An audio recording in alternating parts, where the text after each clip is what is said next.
தொடர்ந்து போராட்டம் நடந்துட்டு இருக்குது. இதுவரைக்கும் துறை அமைச்சர் போகலன்னு எதிர்கட்சிகளே கூட்டணி கட்சிகளே குற்றம் சாட்டுறாங்க. துறை அமைச்சர் இல்லைங்க, துறை அமைச்சர் நானும் போனேன், 4 நாள் போயிருக்கேன், 4 நாளும் பேசியிருக்கோம். கிட்டத்தட்ட 300 பேர் திருப்பி வேலைக்கு வந்திருக்கிறாங்க. அவங்களோட தொடர்ந்து பேசிக்கிட்டு இருக்கோம்.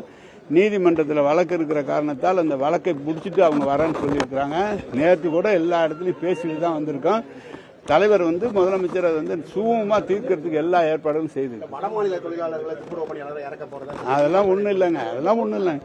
நம்ம மாநில தொழிலாளர்கள் எல்லாம் தொழிலாளர்லாம் நம்ம ஆள்கள். அவர்கள் கேட்கிறாங்க, கேட்கிற பிரச்சனை எது முடியுமோ அதை செய்து கொடுத்து குடிக்க சொல்லி முதலமைச்சர் சொல்லியிருக்காங்க.